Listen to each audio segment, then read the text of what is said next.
Question आता है find the resultant resistance of their resistance connected in series. ठीक है, तो we know that by Ohm's law V equal to I R हमें पता है।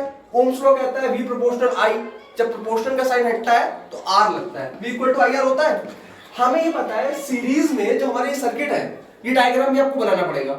ठीक है, R1 R2 R3 जो हमारे रेजिस्टेंस एक ही लाइन में होते हैं सीरीज में, तो हर किसी का वोल्टेज डिफरेंट होता है। इसका वोल्टेज V1, इसका वोल्टेज V2, इसका वोल्टेज V3। लेकिन याद रखने वाली बात यह है कि सीरीज में सभी में करंट सेम फ्लो होता है। अगर मान लीजिए 10 एम्पीयर का करंट फ्लो हो रहा है तो इसमें भी 10 होगा, इसमें भी 10 होगा, इसमें भी 10 होगा। Excuse me sir, I have one doubt sir, अगर हमें प्रूफ करना तो हमें डायग्राम बनाना जरूरी है? यस, विदाउट डायग्राम आप समझाना आपके लिए मुश्किल है। ओके, डायग्राम बनाना आपके लिए जरूरी है। ठीक है, ये आपकी सेल थी, आपकी की थी।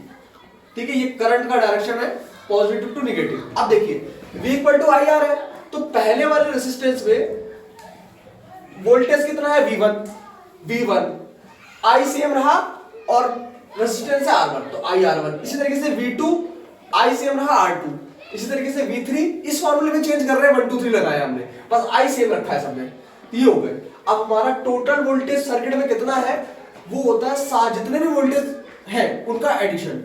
तो V equal to V1 plus V2 plus V3। V की वैल्यू हमें पता है IR, V1 की वैल्यू IR1, V2 की वैल्यू IR2, V3 की वैल्यू IR3। ठीक है, तो I से I ये V equals to V1 plus V2 plus V3 हम ये लाइन स्किप नहीं कर सकते? नहीं कर सकते आप। फिर ये कैसे हवा में लिख देंगे? ये IR हवा में क्या कैसे आ रहा है? V की वैल्यू है IR, V1 की वैल्यू है IR1, V2 की वैल्यू है IR2। इतना जितना स्किप करना था कर चुका हूं मैं। बहुत कोई लैंग्वेज नहीं लिखाई हुई, वरना लैंग्वेज थी कि करंट सेम रहता है, ये रहता है, वो रहता है, वो हमने सब काट दी। जितना छोटा हो सकता है वो कर दिया। अब देखिए, तो इन सब में आई आ रहा है, I कॉमन ले लिया, यहाँ क्या बचा R1 R2 R3, I से I कैंसिल। उसके अलावा जो बचा है वो है रिजल्टेंट रेजिस्टेंस। इसी को रिजल्टेंट मतलब फाइनल रिजल्टेंट रेजिस्टेंस हो गया R1 plus R2 plus R3। तो ये आपके 3 रेजिस्टेंस का रिजल्टेंट रेजिस्टेंस आंसर होगा।